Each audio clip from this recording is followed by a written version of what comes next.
Sarah, something happened to me at the airport last week. Oh yeah? What happened? So I was in the security line and the guy in front of me turned to the TSA officer and said, "I want to pass through now." Oh no.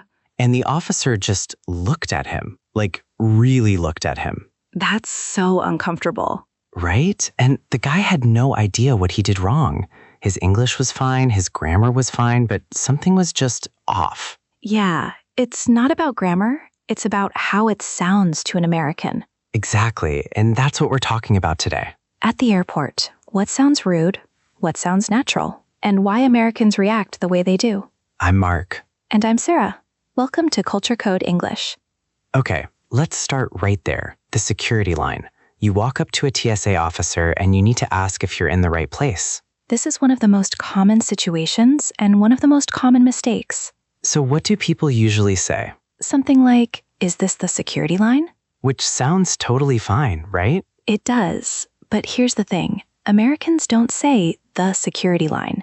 They say the line for security, or even just security. Yeah, like, is this the line for security? Is this the line for security?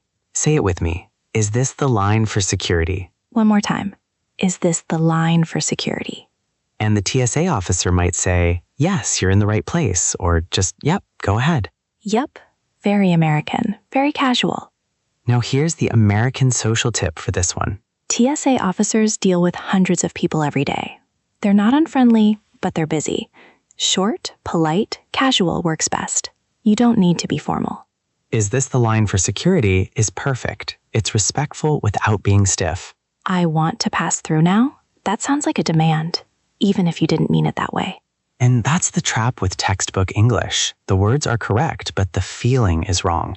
Okay, next. You walk up to the check-in counter. What do you say? So a lot of learners say something like, "I want to check in." Which is grammatically fine. Totally fine. But "I want" at the start of a sentence can sound a little blunt in American English. Like you're making a demand. Exactly. Americans soften it. They say, "I'd like to check in." Or even, "Hi, checking in." Just checking in, that's it? That's it. 2 words. Americans love short and friendly. So, "Hi, checking in" works at the counter? Completely normal. The agent knows what you need. You don't have to explain everything. Say it with me. "Hi, checking in." Hi, checking in. "Hi, checking in." And if they ask for your passport, they'll say, "Can I get your passport?" or "Passport, please." Not "Give me your passport." Never give me your passport. That would be a very bad day. American social tip here. Americans use "I'd like" instead of "I want" in service situations.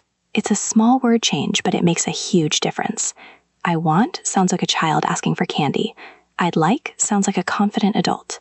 I'd like to check in. I'd like to check in. Say it with me. I'd like to check in. All right, you're checked in, you have your boarding pass, and now you have no idea where your gate is. This happens to everyone. What do people usually say in this situation? Sometimes, "Where is gate B12?" Which is fine, but if you want to sound more natural, You'd say, "Can you tell me how to get to gate B12?" Or even, "Where do I go for gate B12?" "Where do I go for gate B12?" That sounds so much more natural. It does, because you're asking for help, not just asking for information. What's the difference? "Where is gate B12?" sounds like you're reading from a map. "Where do I go for gate B12?" sounds like a real person who needs directions.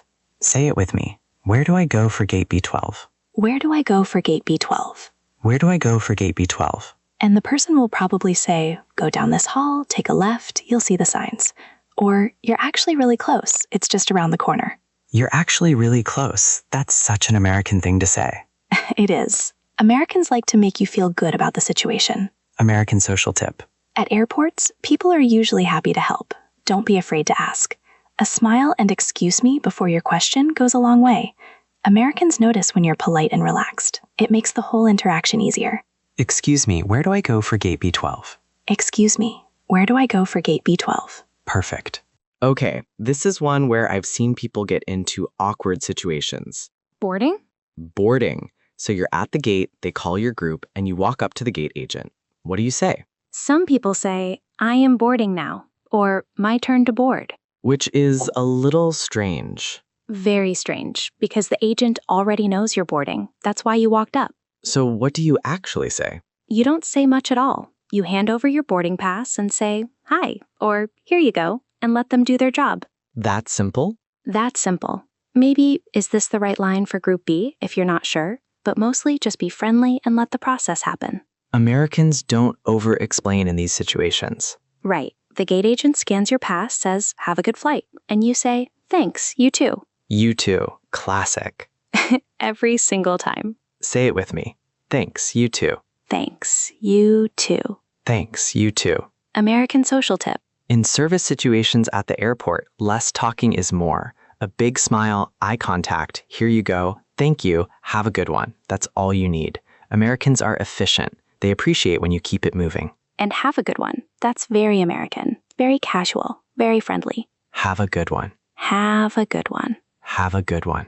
All right, you're on the plane now, settled in, and you need something from the flight attendant. What do most learners say in this situation? Something like, "I need a blanket," or "Give me some water, please." Okay, give me. We talked about this. That one's too direct. Even with please? Even with please. In American English, "give me" plus "please" still sounds like a command. The please doesn't fully fix it. So what works better? Could I get a blanket? Or can I get some water?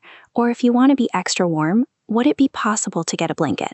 Could I get a blanket? Sounds so much more natural. It does. And the flight attendant will say, "Of course," or "Absolutely," or "Coming right up." Coming right up. Love that phrase. Very classic American service English. Say it with me. Could I get a blanket? Could I get a blanket? Could I get a blanket? And if you need to get the flight attendant's attention, don't snap your fingers. Please don't snap your fingers. Just raise your hand slightly, make eye contact, and say, "Excuse me," with a smile. That works every time. Excuse me. Simple, polite, effective. American social tip. Flight attendants are there for your safety first. They're friendly, but they're working. Could I get and would it be possible show that you respect their time, and a genuine smile makes everything smoother. Americans respond really well to warmth. Could I get some water, please? Could I get some water, please? Say it with me. Could I get some water, please? Okay, last one, and this one matters. Immigration. Yeah, this is where a lot of people get nervous. And when people get nervous, they either say too much or they say the wrong thing. The immigration officer is going to ask you questions, standard questions, and your answers need to be clear and calm. So what are the common mistakes here? One big one, when the officer asks, "What's the purpose of your visit?" Some people say, "I am come for tourism," or "My purpose is I want to see America." Which is understandable, but grammatically off, and also a bit long. The officer just wants a simple, clear answer. Tourism, business, visiting family. One word can be the whole answer. Exactly. Or a short sentence. "I'm here for tourism. I'm visiting a friend. I have a conference in New York." Short, clear, confident. And if they ask, "How long are you staying?" don't say, "I am planning to stay for approximately 10 days. Yeah, that's a lot. Just say 10 days or about a week and a half. About a week and a half. That's so natural. Say it with me. "I'm here for tourism. I'm here for tourism. I'm here for tourism. About 10 days. About 10 days. About 10 days. American social tip. Immigration officers are trained to read people. Nervousness is normal and they understand that. What helps is being direct and not over-explaining. Answer what they ask. Don't volunteer extra information they didn't ask for. Calm, short, honest answers work best. And if you don't understand a question, it is completely okay to say, "Sorry, could you repeat that?" Sorry, could you repeat that? Sorry, could you repeat that? That phrase alone can save you so much stress. Say it with me. Sorry, could you repeat that? Okay, so let's come back to where we started. The guy who said, "I want to pass through now." His English was fine. His grammar was fine. But "I want" in that moment, in that tone, it landed wrong. And that's the whole point of Culture Code English. It's not just about the words, it's about how the words land. Today we covered 6 airport situations: security line, check-in, finding your gate, boarding, talking to flight attendants, and immigration. And the through line in all of them? Be warm, be short, be friendly. Americans respond to ease. They respond to people who seem comfortable, even if you're nervous inside. Could I get instead of I want? I'd like instead of I want. Is this the line for security instead of the security line? Small shifts, big difference. All right, your turn now. We want you to practice in the comments. Tell us, what's one thing you'd say at the airport? Write it out. We'll read them. I'll start. Hi, checking in. Here's my passport. Short and sweet. just like an American. We'll see you in the next one. See you next time.